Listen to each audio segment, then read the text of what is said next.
ये है हमारा चैप्टर 7। इस चैप्टर में हम करने वाले हैं CSS बैकग्राउंड प्रॉपर्टीज़। बेसिकली हम यहाँ पे 7 प्रॉपर्टीज़ करेंगे बैकग्राउंड से रिलेटेड, जैसे background colour, background image, background repeat, background attachment, background size, background position and background short hand. तो इन प्रॉपर्टीज़ को हम कवर अप करेंगे चैप्टर 7 में। लास्ट चैप्टर किया था हमने चैप्टर 6, जिसमें हमने की थी text and background colour properties.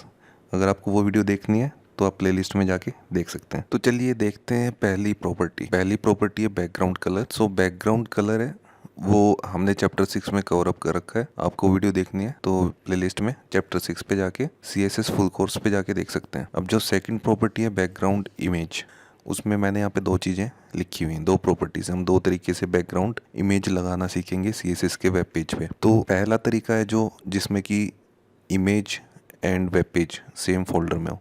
Second तरीका है इमेज और वेब पेज दोनों अलग अलग फोल्डर में हो। तो वो कैसे लगाएंगे? अगर इमेज सेम फोल्डर में होती है तो हम उसमें बस इमेज का नेम और डॉट लगा के उसका फॉर्मेट ये देंगे। अगर इमेज वेब पेज से अलग फोल्डर में होती है तो हम उसकी लोकेशन देंगे और उसके बाद इमेज का नेम एंड डॉट लगा के उसका फॉर्मेट। सो इसको एग्जांपल से करके देखते हैं। अभी मेरे पास ये सबलाइम एडिटर है जिसमें मैंने एक फ़ाइल क्रिएट की है बैकग्राउंड प्रॉपर्टीज़ .html के नाम से। सबसे पहले आपको HTML का सिंटेक्स लिख देना है यहाँ पे अपनी HTML डॉक्यूमेंट में। कर दिया। हेड के अंदर का कंटेंट वो डिलीट कर दिया है बिकॉज अभी इंपॉर्टेंट नहीं है। जो हम कर रहे हैं अभी CSS प्रॉपर्टीज़ कर रहे हैं, हेड हम आगे कवर अप करेंगे। बॉडी के अंदर हम पैराग्राफ ले लेते हैं, कुछ कंटेंट इसके अंदर डाल लेते हैं। This is my first paragraph. तो इसी टाइप से हम यहाँ पे कई सारे पैराग्राफ दे देते हैं। ये अपने वेब पेज में आगे काम आएगा। सो अभी इसको वेब पेज को हम डेस्कटॉप पे सेव कर रहे हैं। आप कहीं भी सेव कर सकते हैं इसको, जहाँ पे भी आपका मनो इच्छा करे आपकी। ये सेव कर दिया। अब डेस्कटॉप पे जाना है और आप डेस्कटॉप पे जाके देखेंगे कि यहाँ पे ये वेब पेज क्रिएट हो चुका है बैकग्राउंड प्रॉपर्टीज़ के नाम से। .html जो हमने यहाँ पे दिया था फाइल का नेम, वो आपको डेस्कटॉप वाली फाइल पे दिखाई नहीं देगा क्योंकि ये एक वेब पेज बन गया है और एक्सटेंशन कभी भी दिखाई नहीं देता है। सो इस फाइल को हम ओपन करते हैं। जो हमने पैराग्राफ दिए थे, हमने अपनी फाइल के अंदर 4 पैराग्राफ लिखे थे। अभी आपको चारों पैराग्राफ वेब पेज पे दिखाई दे रहे हैं। सो सबसे पहली प्रॉपर्टी जो हम कर रहे थे वो ये थी बैकग्राउंड इमेज। बैकग्राउंड इमेज मतलब हमें इस वेब पेज पे बैकग्राउंड इमेज लगानी है। सो वो कैसे लगाएंगे? मेरे पास यहाँ पे एक इमेज है डेस्कटॉप पे जिसका नाम है 1। इमेज नेम है 1, ठीक है। और इसका आप फॉर्मेट देखेंगे इमेज टाइप में PNG फाइल लिखा हुआ है, तो इसका फॉर्मेट है PNG, ठीक है। तो इसको लगा के देखते हैं। अभी यहाँ पे आप देखिए, यहाँ पे जो मैंने लिखा हुआ है बैकग्राउंड इमेज, और इसका सिंटेक्स ये होता है, ठीक है। बैकग्राउंड इमेज लिखना है, उसके बाद URL, उसके बाद इमेज ब्रैकेट्स के अंदर इमेज नेम एंड उसका फॉर्मेट। तो इसको लगा के देखते हैं। अभी जो इमेज लगानी है मुझे लगानी है बॉडी, पूरी बॉडी पे, ठीक है। क्योंकि जो वेब पेज है, वेब पेज के अंदर जहाँ पे भी अपने पैराग्राफ हैं हर चीज़ बॉडी के अंदर होती है। तो हेड के अंदर कभी भी आपको CSS देनी है हेड के अंदर, तो आप टैग यूज़ करते हैं हेड के अंदर स्टाइल। ये मेरा स्टाइल टैग आ गया और इस स्टाइल टैग के अंदर हम अपनी इमेज की प्रॉपर्टी यहाँ पे लिखेंगे। तो प्रॉपर्टी हमें बॉडी पे लगानी है। इमेज जो लगानी है बैकग्राउंड में वो पूरी बॉडी पे लगानी है, ठीक है। आप पैराग्राफ के अंदर भी लगा सकते हैं, किसी भी एलिमेंट के अंदर लगा सकते हैं, पर अभी एज ए एग्जांपल आपको बॉडी के अंदर लगा के दिखा रहा हूँ। सो जो भी जिस भी एलिमेंट पे आपको लगानी है तो उसका आपको सबसे पहले नेम मेंशन करना है, फिर ब्रैकेट्स के अंदर आप अपनी प्रॉपर्टी मेंशन करेंगे।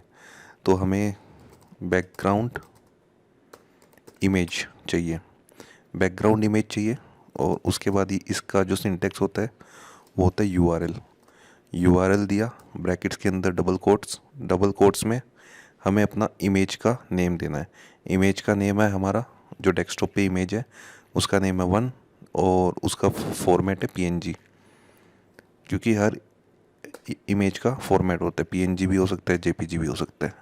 सो 1.png मैंने यहाँ पे लिख दिया है और फाइल को Ctrl+S दबा के सेव कर दिया है। अब आप अपने वेब पेज पे जाके उसको रिफ़्रेश करके देखिए, अब वही इमेज आपके पूरे बैकग्राउंड पे आ जाएगी।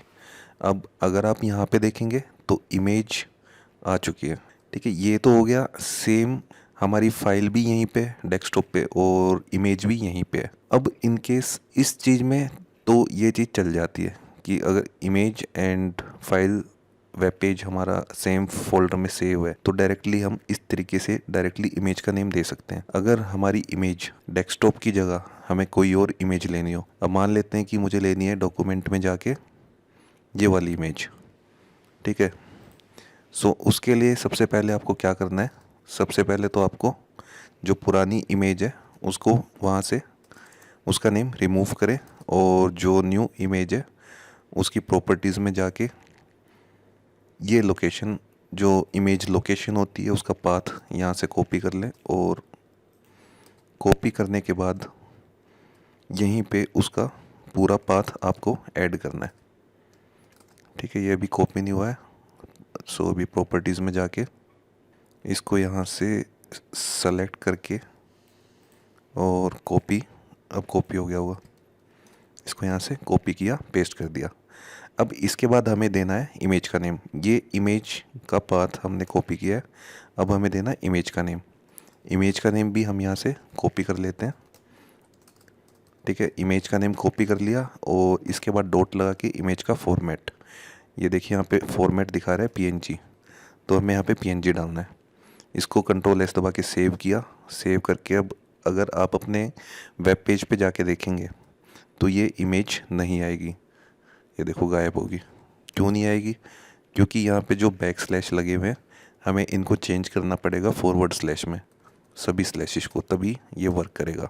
तो यहाँ पे मैंने सारे बैक स्लैश को फॉरवर्ड स्लैश में चेंज कर दिया है। Ctrl+S दबा के सेव, F5 से रिफ़्रेश, तो ये देखिए यहाँ पे पूरी इमेज जो हमारी सेपरेट फोल्डर में थी वो भी यहाँ पे आ चुकी है। अब इमेज हमने, अब एक चीज़ देखिए, इमेज हमने एक लगाई थी बट यहाँ पे मल्टीपल इमेजेस आ रही हैं।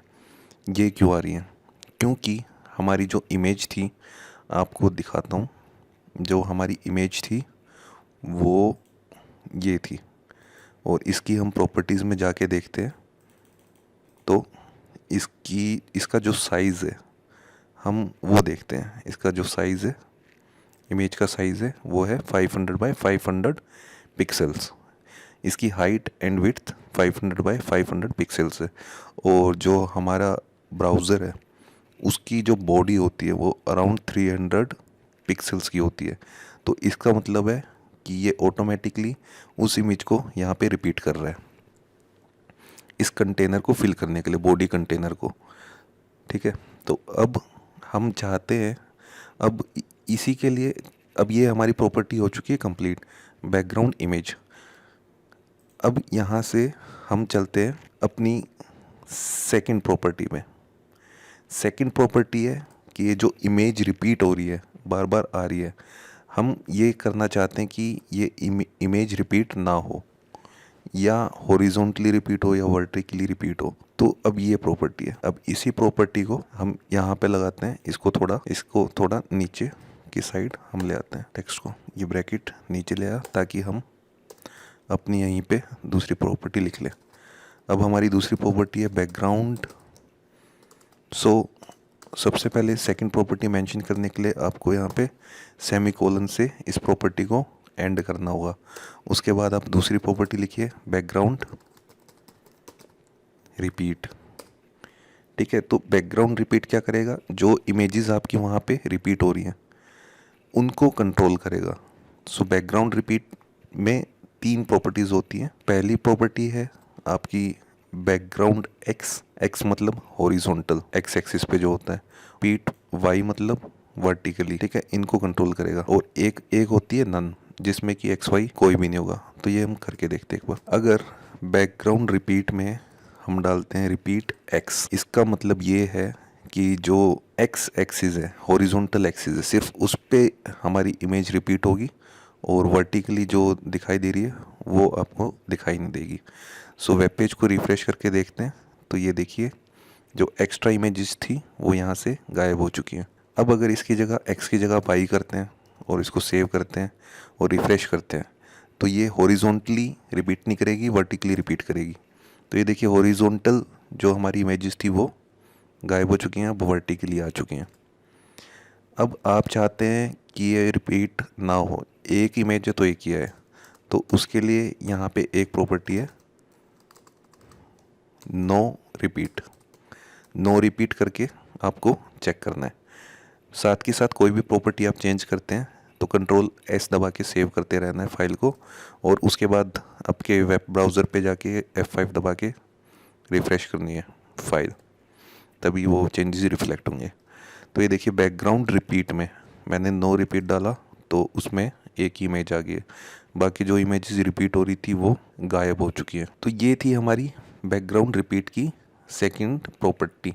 दो प्रॉपर्टी हम कर चुके हैं अभी, एक हम ऑलरेडी कर चुके थे लास्ट चैप्टर में। सो अभी हमारी प्रॉपर्टी हो चुकी है background colour, background image and background repeat. अब जो हम थर्ड प्रॉपर्टी करने वाले हैं वो है हमारी बैकग्राउंड अटैचमेंट। बैकग्राउंड अटैचमेंट में क्या होता है, fixed and scroll. Background attachment की दो प्रॉपर्टी होती है, फिक्स्ड एंड स्क्रॉल। फिक्स्ड में क्या होता है वो आपको दिखाते हैं करके। अब ये देखिए अब आपको दिखाते हैं। सबसे पहले तो ये जो टेक्स्ट है थोड़ा ये हम इंक्रीज कर लेते हैं ताकि समझने में आसानी रहे, क्योंकि अभी आप देखिए यहाँ पे हमारी टेक्स्ट कम है। टेक्स्ट कम होने की वजह से यहाँ पे हमारा स्क्रॉलर नहीं आ रहा है। तो हम सबसे पहले स्क्रॉलर ले आते हैं। स्क्रॉलर लाने के लिए हमारे वेब पेज में उतनी टेक्स्ट होनी चाहिए। तो यहाँ पे मैंने ढेर सारी टेक्स्ट डाल दी। अब इसको रिफ़्रेश करके देखेंगे तो आप यहाँ पे देखेंगे कि राइट साइड में स्क्रॉलर आ जाएगा। ये देखिए अब यहाँ पे अपने पैराग्राफ हैं वो इतने हैं कि वो नीचे तक पूरा बॉडी टैग में नीचे तक जा चुके हैं। उसकी वजह से क्या हो रहा है कि ये अपना स्क्रॉलर आ गया। तो अब आपको ये प्रॉपर्टी समझाते हैं। तो अब प्रॉपर्टी है अपनी बैकग्राउंड अटैचमेंट। बैकग्राउंड अटैचमेंट क्या है, इमेज। इसका मतलब है कि बैकग्राउंड पे जो अटैचमेंट है उसको आप फिक्स रखना चाहते हैं कि स्क्रॉल करना चाहते हैं। बाय डिफ़ॉल्ट ये फिक्स्ड रहती है। और अब यहाँ पे करते हैं बैकग्राउंड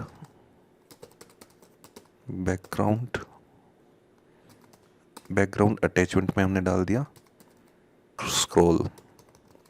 बैकग्राउंड अटैचमेंट स्क्रॉल करके सेव करना है, सेव करके F5 दबाना है। तो अभी आपको कोई भी चेंज दिख नहीं रहा है एंड हमने लगा दिया इसको स्क्रॉल पे। अब ये आपको चेंज जब दिखेगा जब आप इसको कर्सर को स्क्रॉलर को नीचे लेके जाएंगे, स्लाइड करेंगे। अब ये देखिए इसको स्लाइड करता हूँ तो ये देखिए वो इमेज भी साथ में जहाँ पे थी वो इमेज वहीं पे फिक्स हो गई है ना। अगर इमेज यहाँ पे थी तो यहीं पे रहेगी। आपका स्क्रॉलर ऊपर नीचे चाहे होता रहे तो इमेज भी साथ में ऊपर नीचे जाएगी वेब पेज के। अगर यहाँ पे आप फिक्स कर देंगे,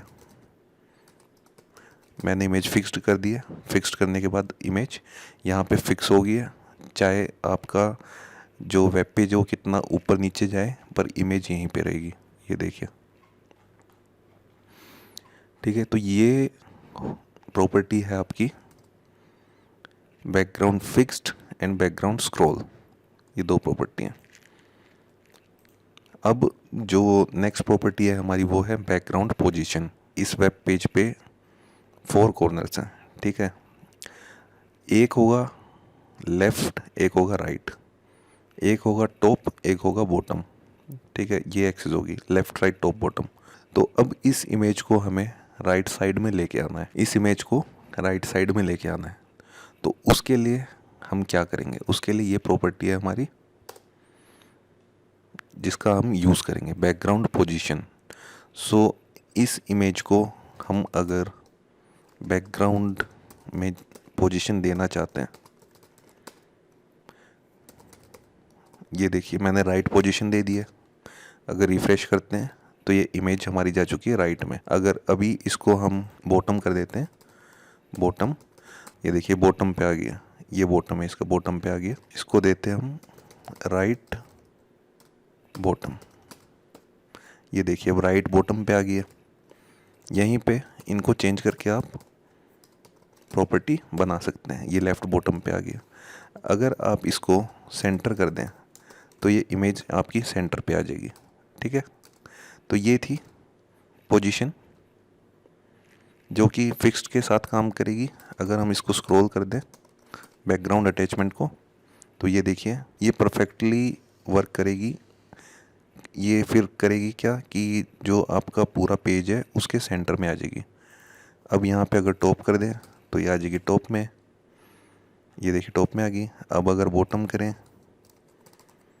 तो अब आ जाएगी बॉटम में। अब यहाँ से चली गई है, अब बॉटम में आ जाएगी। फिक्स्ड करेंगे तो इस जो आपको ये दिखाई दे रहा बॉडी पार्ट, इसी पे फिक्स हो जाएगी। तो अब आप समझ गए होंगे फिक्स्ड एंड स्क्रॉल से क्या होगा और बैकग्राउंड पोजीशन कैसे देनी है। अब नेक्स्ट जो हमारी प्रॉपर्टी है वो है बैकग्राउंड साइज़। मतलब इस इमेज का अगर हमें साइज़ चेंज करना है तो वो कैसे कर सकते हैं। तो ये लास्ट प्रॉपर्टी है। इसके बाद हम शॉर्ट हैंड देखेंगे, शॉर्ट हैंड कैसे करते हैं। अब इस बैकग्राउंड इमेज का हमें साइज़ चेंज करना है। तो यहाँ पे आपको टाइप करना है बैकग्राउंड साइज़। बैकग्राउंड साइज़ में अगर आप हाइट विड्थ देना चाहते हैं, अब ये जो हमारी इमेज थी वो 500 पिक्सल्स की विड्थ थी, इसकी 500 पिक्सल्स की हाइट थी। अभी हम इसको देते हैं 100 पिक्सल्स की विड्थ, 100 पिक्सल्स की हाइट। अब यहाँ से इसका साइज़ जो है वो स्मॉल हो जाएगा, ये देखिए। ठीक है, इमेज का साइज़ स्मॉल हो गया। इसको हम सेंटर में कर देते हैं, ये आ गई सेंटर में। ठीक है ना। अब अगर ये होगी हाइट विड्थ, तो इससे आप हाइट विड्थ कंट्रोल कर सकते हैं। सो ये प्रॉपर्टी हमारी हो गई है कवर। अब करते हैं सेकंड। अगर हम यहाँ पे हाइट विड्थ की जगह इसको दे दें कवर, बैकग्राउंड साइज़ को कवर दे दें, तो देखिए यहाँ पे क्या होगा कि ये पूरी जितना भी आपका वेब पेज है उसकी विड्थ पे फैल जाएगी और अपने आप को उसी के अंदर एडजस्ट कर लेगी। अगर हम कंटेंट करते हैं तो इसके अंदर जो वेब पेज है उसके अंदर प्रॉपरली फिट हो जाएगी, फैलेगी नहीं, फिट हो जाएगी। तो ये थी अपनी सारी प्रॉपर्टीज़। अगर आपको किसी भी प्रॉपर्टी में डाउट हो तो आप कमेंट बॉक्स में भी हमसे लिख के पूछ सकते हैं। अब आपको सिखाता हूँ बैकग्राउंड प्रॉपर्टीज़ को शॉर्ट हैंड कैसे करते हैं, मतलब शॉर्ट फॉर्म में कैसे लिखते हैं। ठीक है, उसको शॉर्ट हैंड बोलते हैं। सो हमने ये सारी प्रॉपर्टीज़ यहाँ पे लिखी हुई हैं। सो काफ़ी ज़्यादा, ये देखिए कितना लिखना पड़ा है। अब इन प्रॉपर्टीज़ को हम शॉर्ट करते हैं। सो हर एक प्रॉपर्टी के लिए हमको लिखना पड़ रहा था कि ये इसकी इमेज है, ये इसको रिपीट, अटैचमेंट, पोजीशन, सबको अलग अलग लिखना पड़ रहा था। तो अब हम यहीं पे लिखते हैं बैकग्राउंड। सो अभी इसमें मैंने इमेज ली है सेम जो मेरे डेस्कटॉप पे है। उसके बाद हम प्रॉपर्टीज़ देते हैं इसी के साथ। तो बैकग्राउंड URL दी है, अब ये रिपीट हो रहा है, इसको रिपीट नहीं करना, तो यहाँ पे डाल देते हैं नो रिपीट। सेव, ये नो रिपीट हो गया। अब इसको मैं सेंटर में करना चाहता हूँ तो इसको मैंने दे दिया सेंटर। ठीक है, और स्क्रॉलिंग मैं इसको फिक्स करना चाहता हूँ, फिक्स कर दिया। तो फिक्स कर दिया तो यहाँ पे आ गया। एंड अगर आप इसका हाइट विड्थ देना चाहते हैं तो वो भी दे सकते हैं। तो इस टाइप से आप शॉर्ट हैंड प्रॉपर्टी लिख सकते हैं। आप बताइए कमेंट करके हमारी वीडियो कैसी लगी, और कोई भी चीज़ आपको पूछनी हो तो कमेंट बॉक्स में डाल के आप पूछ सकते हैं।